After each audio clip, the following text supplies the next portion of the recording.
मेरा नाम शीबा मिनाय है। मैं हैदराबाद से हूँ। मैं national working committee member of SDPI हूँ। से मोटिवेट किया और आज के गुजरात में मीटिंग का मकसद क्या रहा? आज हमारा मकसद तो लीडरशिप कॉन्क्लेव था आज गुजरात का। तो हमारे जितने भी यहाँ के लीडरान हैं, जो मेंबरान हैं, जो कारकुन हैं, जितने भी लोग हैं, हम उनको मोटिवेट करने के लिए आए हैं, क्योंकि हमारा ये विज़न है कि हम इलेक्टोरल पॉलिटिक्स में पूरी तरह से आएँ। और अहमदाबाद में, गुजरात में काफ़ी पोटेंशियल है, क्योंकि अभी जो फ़िलहाल का जो गवर्नमेंट और डिस्पेंसेशन है उससे काफ़ी शिकायतें हैं। तो हमारी ये पूरी कोशिश रहेगी कि हम आएँ और एक फ़र्क लाएँ हिंदुस्तान में, इंक्लूडिंग गुजरात। महिलाओं को किस तरह से देखते हैं, क्योंकि तमाम पार्टियों की अगर बात की जाए और एसडीपीआई की जब बात आती है तो विम एक अलग जो है बनाया गया है महिलाओं को लेकर।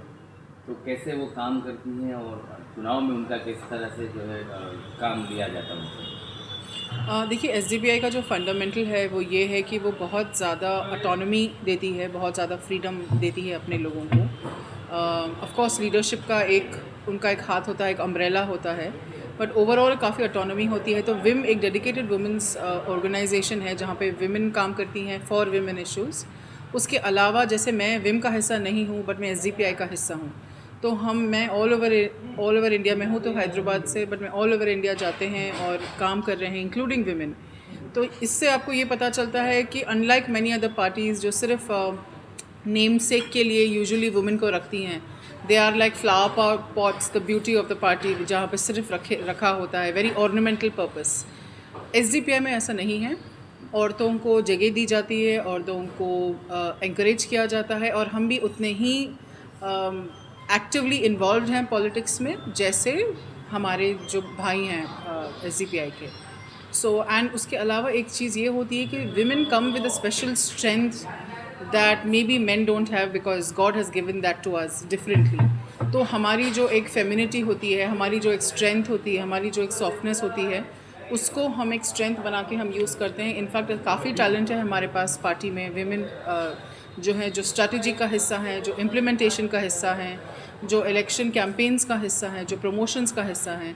तो women are just as involve as the man of the party. महिलाओं की क्या कुछ मुद्दे हैं जिस तरह से देश भर में महिलाओं पर जो अत्याचार और जो वायलेंस की खबरें आती है, कैसे उसको डिफेंड करना चाहिए और आपकी पार्टी उस पर कैसे काम करे? देखिए, आप एक चीज़ अगर गौर करें तो पार्टी के इंटरनली अगर आप देखेंगे, ज़्यादातर ये होता है कि बाहर आके बोला कुछ जाता है और अंदर होता कुछ है।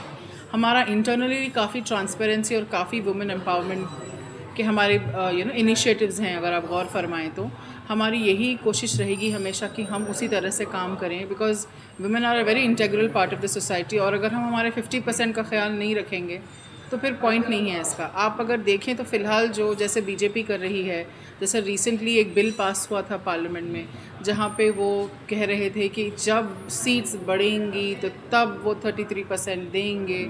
मतलब उनका कोई दूर दूर तक ऐसा कोई इरादा नहीं है कि वो सच में औरतों की कोई हमारे साथ कोई सराहना दे, हमको कोई उम्मीद दे, कोई होप दे, हमको कुछ प्रोटेक्ट करें। मुझे नहीं लगता कि बीजेपी या जितने भी लीडिंग गवर्नमेंट्स फ़िलहाल हैं वो ऐसे कुछ कर पा रहे हैं। वो फ्यूचरिस्टिक अनरियलिस्टिक गोल्स बता रहे हैं कि भाई हम आपको चाँद बताएंगे। हम आपको ऑन ग्राउंड रियलिटी में अगर वो चाहते तो अभी भी दे सकते थे वो। आप 33% क्यों, 50% रिजर्वेशन दीजिए and give it right now. I mean, why are you waiting for Christmas and कोई एक पर्टिकुलर ओकेजन के लिए क्यों वेट कर रहे हैं आप अभी रिजर्वेशन देके अगर आप हमें ये कहते कि जब जब सीट्स बढ़ जाएंगी पार्लियामेंट में, उसके बाद भी हम आपको बढ़ के देंगे तो बात और होती।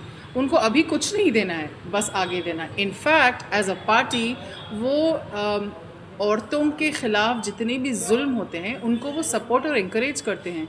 Rapist and murderers are celebrated in BJP like they are celebrities of a kind. मतलब अगर आपको बीजेपी में सेलिब्रिटी बनना है तो फिर आप या तो रेप कर लें या मर्डर कर लें, तो फिर आपको सेलिब्रिटी स्टेटस मिल जाता है, आपको पोजीशंस मिल जाती हैं, आपको संसद में आपको जगह मिल जाएगी, सब कुछ मिल जाएगा। तो जो पार्टी इस किस्म का एटीट्यूड रखती है, आपको क्या लगता है कि वो पार्टी इज़्ज़त करती है औरतों की? Absolutely not. इनफैक्ट एसडीपीआई में हमारे पास बहुत ही ऑर्गेनाइज तरह से विमेन मेन सबके लिए जगह है, and we hope to do politics that are going to be positive, not just for the society but also women. जी, इस तरह से आपने कहा रेपिस्ट और जो है मर्डरर को बीजेपी प्रमोट करती है। साथ ही प्रज्ञा ठाकुर से भी यही हुआ मालेगांव ब्लास्ट के बाद संसद सभ्य तक उनको बनाया गया, तो कहीं ना कहीं आपकी बात वहाँ तक पहुँच रही है। वो भी हैं और ऐसे बहुत सारे और अगर आप देखें तो ऐसे बहुत सारे लोग हैं जो जेल से छूट के आते हैं और उनको इतना सेलिब्रेटरी वेलकम होता है, उनको गार्लैंडिंग होती है, मिठाइयाँ होती हैं और बिल्कुल ही कुछ दिन बाद आपको पता चलेगा कि उनको कोई बहुत इंपॉर्टेंट पोजीशन मिल गया है, वो प्रमोट हो गए हैं, वो कोई बहुत इंपॉर्टेंट पोजीशन पे आ गए हैं। तो बेसिकली बीजेपी में अगर आपको पोजीशन चाहिए तो आप मेहनत ना करें, आप ऑन ग्राउंड काम ना करें, आप लोगों के मुद्दों पे काम ना करें, आप एक रेप कर लें या एक मर्डर कर लें, आपका स्ट्रेट टिकट टू बीजेपी है। तो अगर इस किस्म का रिप्रेजेंटेशन क्या हम चाहेंगे as a citizens of this country, of a free country, of an autonomous country, a sovereign country, क्या हमें इस किस्म का रिप्रेजेंटेशन चाहिए जहाँ पे पूरी पार्टी भरी है with people with criminal cases? देखिए केसेस में दो टाइप के होते हैं ना, सिविल और क्रिमिनल। सिविल केसेस तो चलो फिर भी डिस्प्यूटेबल है कि कौन सही है कौन गलत है, बट क्रिमिनल केसेस के साथ, उस किस्म की हिस्ट्री के साथ, राउडी शीट्स के साथ, जेल टर्म्स के साथ अगर किसी को प्रमोट किया जा रहा है तो हमारा देश कहाँ जा रहा है? Are criminals going to run our country? मतलब हर इम्पॉर्टेंट एग्ज़ाम, हर इम्पॉर्टेंट पोस्ट के लिए आप इतने टफ एग्ज़ाम्स रखते हैं, IAS हो जाए, IPS हो जाए, डॉक्टर हो जाए। पॉलिटिशियंस के लिए कोई एग्ज़ाम्स नहीं हैं। In fact as a qualification, if you are a criminal then wow, आपका तो फिर वेलकम हो रहा है। तो that is how it is and that's not how it should be. And SDP इसके सख्त खिलाफ है और हम पूरी कोशिश करेंगे कि वी वर्क अगेंस्ट दिस। देखिए फ़िलहाल अगर आप देखेंगे, आपने बिल्कुल सही कहा, बीजेपी एक वॉशिंग मशीन बन गई है। अब उन्होंने ऐसे कर दिया है कि या तो हमारी पार्टी ज्वाइन करो या जेल जाओ। उन्होंने लोगों के पास एक ऐसा ऑप्शन रखा है। बट अब देखिए SDPI की लीडरशिप को देखिए, अब SDPI की टीम को देखिए, वो हमको किस चीज़ से डराएंगे? वो हमको जेल जाने से डराएंगे? वो तो हम जाके आ चुके हैं। हम में से most of us have been in jail, most of us have face जो भी अट्रॉसिटीज़ हैं हम ऑलरेडी फेस कर चुके हैं। तो आप हमको उससे तो डरा नहीं सकते। और फिर क्या डराओगे आप? हमारी जान लेके डराओगे? वो तो हम किसी न किसी दिन हमारे वक्त जाएगा ही, हम कभी ना कभी हमारी मौत आएगी। तो मतलब अब क्या बचा है उनके पास SDPI के लीडर्स को डराने के लिए?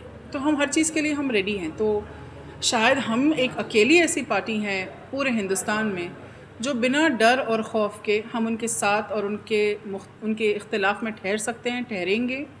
और हमारा लोगो भी तो है, हमारे जो बोलना है हमारा, वो ये है कि खौफ से आज़ादी और डर से आज़ादी। हम ऑलरेडी आज़ाद है उस डर से, तो हम आगे चल के लोगों को खौफ, भुखमरी और डर से आज़ादी हम दिला पाएंगे। तो देखिए ये एक बड़ी बात है। अमित शाह साहब, यही हमारी सक्सेस स्टोरी है कि हम अभी तक इलेक्टोरल पॉलिटिक्स में पूरी तरह से आए नहीं। उसके बावजूद हमें अमित शाह जैसे लोग हमसे बहुत मोहब्बत करते हैं, खुसूसन मोहब्बत करते हैं कि वो उनको हमारा नाम लेना पड़ जाता है। तो ऑफ़ कोर्स उनको थ्रेट होगा, जैसा मैंने आपको कहा है, हमारे पास डरने के लिए कुछ बचा ही नहीं है।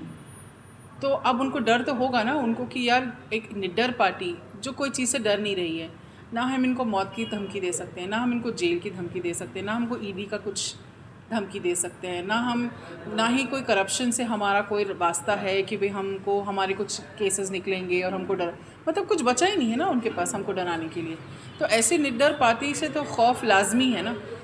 तो उनकी जो हमारे साथ जो खुसूसन मोहब्बत है, ये तो जस्टिफाइड ही है।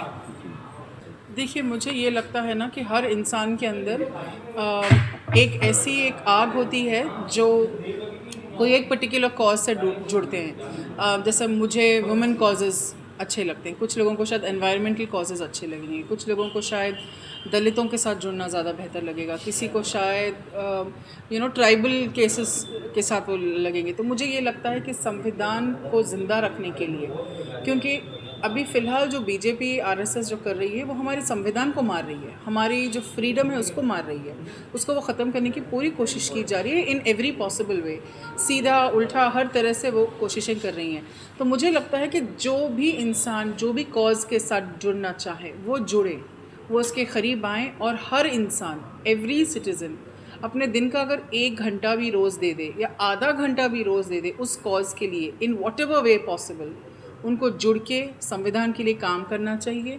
और अगर वो SDPI ज्वाइन करना चाहे तो we'll be very happy to be a guide for them कि आप हमारे साथ मिलके you know we have a great leadership, will be able to guide and will be able to help.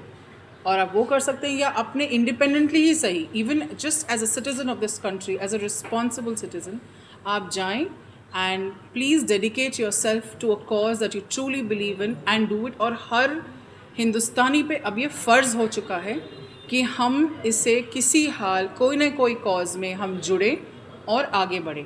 हमारे पास ये ऑप्शन नहीं रहा कि we can be just regular citizens who don't do anything. So all of us have to join, have to do something, have to make a difference. It's no longer an option, it's now a compulsion. पहली चीज़ तो ये, मेरा गुजरात में मेरा ये पहली बार आना हुआ है, मैं इससे पहले कभी आई नहीं हूँ। जी।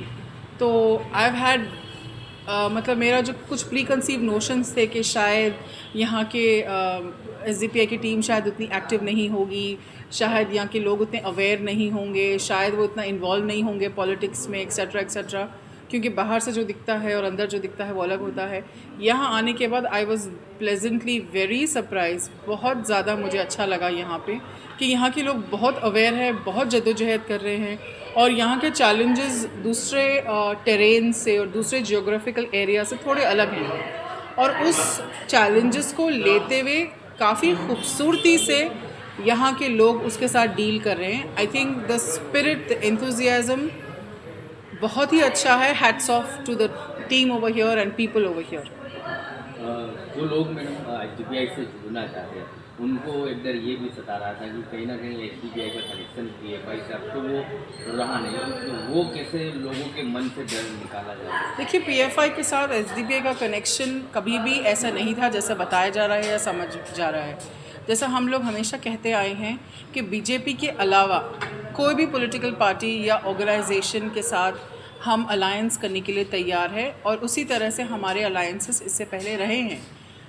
डरने की कोई बात है ही नहीं, क्योंकि हम जैसे और 10 और ऑर्गेनाइजेशंस के साथ हम एसोसिएटेड थे, हम इसके साथ भी एसोसिएटेड एक वक्त में थे, and in a very professional capacity. जो लोगों ने जो छवि इसके क्रिएट करने की कोशिश की है कि ये एक ही हैं, या ऐसा कभी था ही नहीं। तो this is all a misunderstanding. जिसको भी ज्वाइन करना है वो बिल्कुल ज्वाइन कर सकते हैं, और ये एक ऐसी जगह है जहाँ पे अगर आप कुछ सेक्युलर काम करना चाह रहे हैं, कॉन्स्टिट्यूशन के लिए काम करना चाह रहे हैं, अपने हक़ के लिए काम करना चाह रहे हैं, चाहे आप आदमी हो या औरत, बूढ़े हो या जवान, you can join without the fear at all.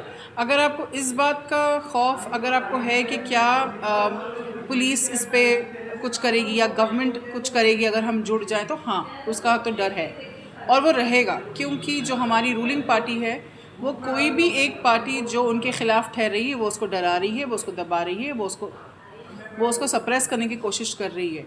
मगर उसके बावजूद अगर आपके अंदर हिम्मत है और इंटरेस्ट है और आप कुछ फ़र्क लाना चाहते हैं हमारे कंट्री में, हमारे हमारी सरज़मीन पे जो हमारी है, हमें जो बार बार कहा जाता है कि ये हमारी नहीं है, पाकिस्तान चले जाओ, एक्सेट्रा एक्सेट्रा, ये हमारी सरज़मीन है, हम यहाँ पैदा हुए हैं, हमारे बाप दादा यहाँ रहे हैं, और हम इसी मिट्टी में हम मरेंगे। तो इसके लिए अगर आपको लड़ना है उस थ्रेट्स के बावजूद, तो बिल्कुल लड़ना है। आप इसको कोई ऑर्गेनाइजेशन से एसोसिएट करके it's going to be have a negative impact. एक जो अच्छी पार्टी है उसको मिस कर देंगे अगर कोई जेन्युइनली काम करना चाह रहे हैं तो। Thank you so much. Thank you. आप तक समाचार हमेशा रखे आपको आगे।